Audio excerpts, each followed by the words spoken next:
It's Thursday, July the 31st, 2005. Hey, I'm glad to see y'all here.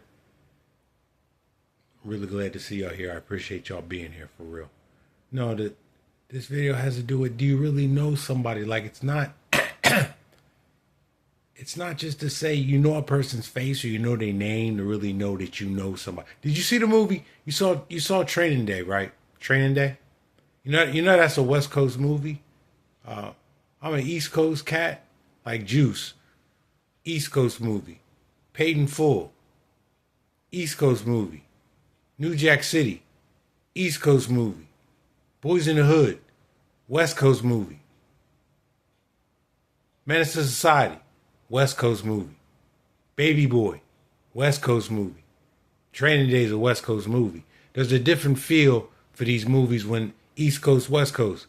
Like Coming to America. They was in New York. The movie would have had a totally different feel if they was in California. They'd have been surfing and it had just had a different feel, a different environment. Anyway, Training Day. Remember he said when they was in there, who gonna fix my floor? When they got the drug deal, when they got the drugs from out the floor. And then afterwards he's talking to Ethan Hawke and he says, You did murder, you killed your friend.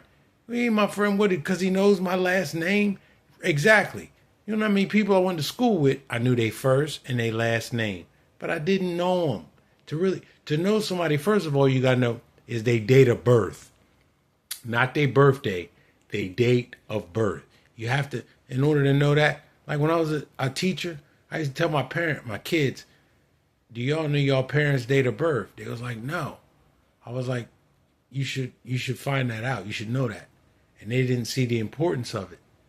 And the importance of it is eventually you're going to be buying medicine for your parents at the drugstore. And you got to know their date of birth to get their prescription filled. And they're like, oh, yeah, okay. So knowing somebody's date of birth is knowing somebody. Knowing somebody's handwriting is knowing somebody. I'm telling you, I'm telling you this because at the end, I'm going to wrap it all up with something sweet. So pay attention. Listen to what I'm telling you. Handwriting is how you know somebody. Voice on the phone. That's how you know somebody. You call somebody or somebody call you and they start talking. Hopefully you know who it is. Now I look back on it, I used to be playing myself. I used to be calling chicks up, just talking. And they'd be like, who's this? Oh, you know who it is. No, they really don't know the amount of niggas these women talk to. There's not just one person they talking to. They don't know who it is. So they don't know you. So knowing somebody's voice, handwriting, but date of birth, that's very important. Knowing them from a distance. Is that him down here? Or is that her? Oh, yeah, that's her. Knowing them. But really, the most important,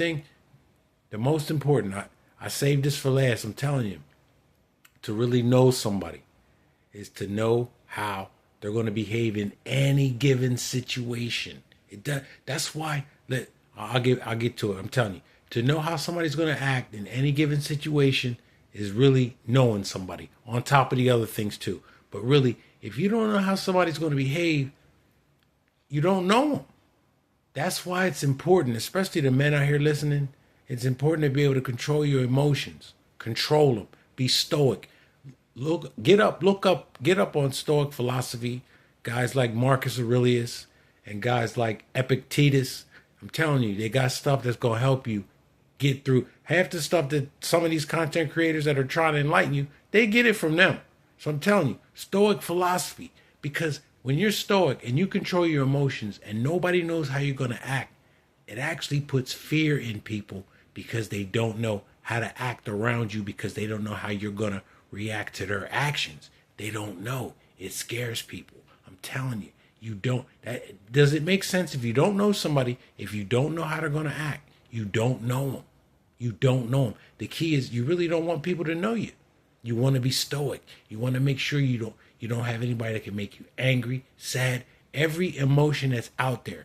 If you've got somebody that can trigger you into those emotions, there's something wrong with you. It's not healthy just to get away from that person because someone else can trigger that same emotion. You got to learn to control your emotions. In both situations I just described, you're the common denominator. let's say there's two people that can make you mad, and you avoid the one that's making you mad. Well, you still gotta interact with the second one that's gonna make you mad, but you're eventually gonna have to learn to control your emotions so that people don't know how to read you, and it frightens people. I'm telling you, it's gonna scare you the amount of power that you're gonna have when you learn how to control your emotions to where nobody can piss you off, especially if they do things to try to anger you and you don't get mad. It shifts the power dynamic, and when you interact with people, there's a lot of power dynamics going on.